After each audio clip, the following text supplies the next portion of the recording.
நான் யாருன்றது இல்லை. நான் இப்போ சொல்ல போகிறது என்னோடய சைல்ட்ஹுட் டேஸ் அப்புறம் என் ஸ்கூல் டேஸை பற்றி தான்.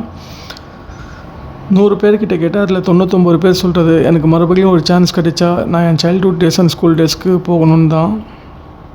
எனக்கும் அப்படி தான். வாழ்க்கையில் ஒரு ஈவென்ட் பட்டன் இருந்தால் எவ்வளோ நல்லாயிருக்கும். என் பேர் Bharath. Welcome to my YouTube channel Bharath life of travel 3689. Last வீடியோவில் சொன்ன மாதிரி தான் என் childhood days and schooling days எப்படி போச்சுன்னு வாங்க என் கூட டிஜிட்டலாக இந்த கதையை கேட்க. நான் வீட்டுக்கு ஒரே பையன்றதுனால பெருசாக எந்த ரெஸ்ட்ரிக்ஷன்ஸும் இல்லை. செம்ம ஜாலியாக செம்ம ஃபன்னாக ரொம்ப பாசமாக இருப்பாங்க என் மேலே. என்னை சுற்றி எப்போவுமே 4-5 ஃப்ரெண்ட்ஸ் இருப்பாங்க.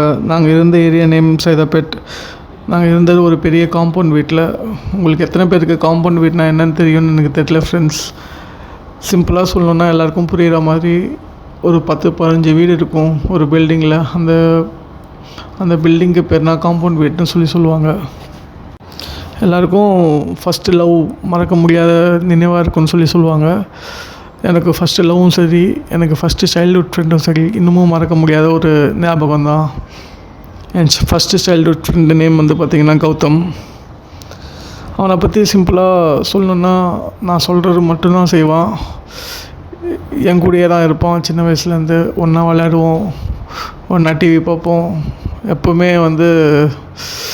அவங்க கூட மட்டும் நிறைய டைம் ஸ்பெண்ட் பண்ணியிருக்கேன் சைல்ட்ஹுட் டேஸில்.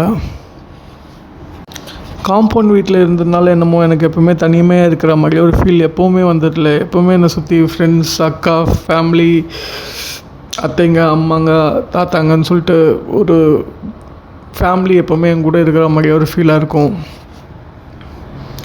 என் first school Saint Martha Academy, LKG and UKG அங்கே தான் படித்தேன். My first stage dance Mustafa song.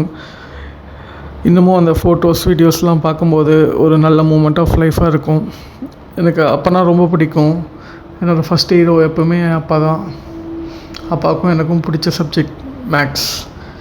அம்மா பற்றி சொல்லணுன்னா நம்ம சந்தோஷமாக இருந்தாலும் சரி, ஏதாச்சும் தப்பு பண்ணியிருந்தாலும் சரி, நம்ம சோகமாக இருந்தாலும் சரி, நம்ம எல்லாத்தையும் மனசு விட்டு சொல்லக்கூடிய ஒரே பர்சன் நம்ம அம்மா மட்டும்தான். எல்கேஜி அண்ட் யூகேஜிக்கு அப்புறமா ஒரு பெரிய ஸ்கூல், அப்போ எங்கள் ஏரியாவில் ஜெயகோபால் கரோரியான மெட்ரிகுலேஷன் ஸ்கூலில் ஃபஸ்ட்டு to 9th ஸ்டாண்டர்ட் படித்தேன்.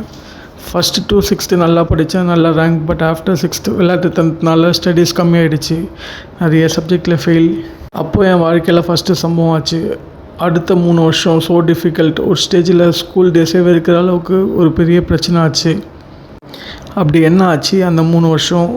9th அப்புறம் நான் எந்த ஸ்கூல் ஜாயின் பண்ணினேன்னு நெக்ஸ்ட்டு எபிசோடில் சொல்கிறேன் ஃப்ரெண்ட்ஸ். இந்த கதையில் நான் யாருன்னு எனக்கு தெரியணும், அதை நீங்கள் தான் சொல்லணும். என் கூட டிஜிட்டலாக இந்த கதையை லாஸ்ட் எபிசோட் வரைக்கும் கேளுங்க. கண்டிப்பாக உங்கள் டிஃப்ரெண்ட் ஸ்டேஜஸ் ஆஃப் லைஃப்பில் கண்டிப்பாக நான் சொல்கிற கதை, நான் சொல்கிற சுச்சுவேஷன் உங்களுக்கு ஏதாச்சும் வகையில் யூஸ்ஃபுல்லாக இருக்கும். நெக்ஸ்ட்டு எபிசோடில் மீட் பண்ணலாம் friends. Until that signing off Bharat life of travel 3689. Thanks subscribers, thanks viewers.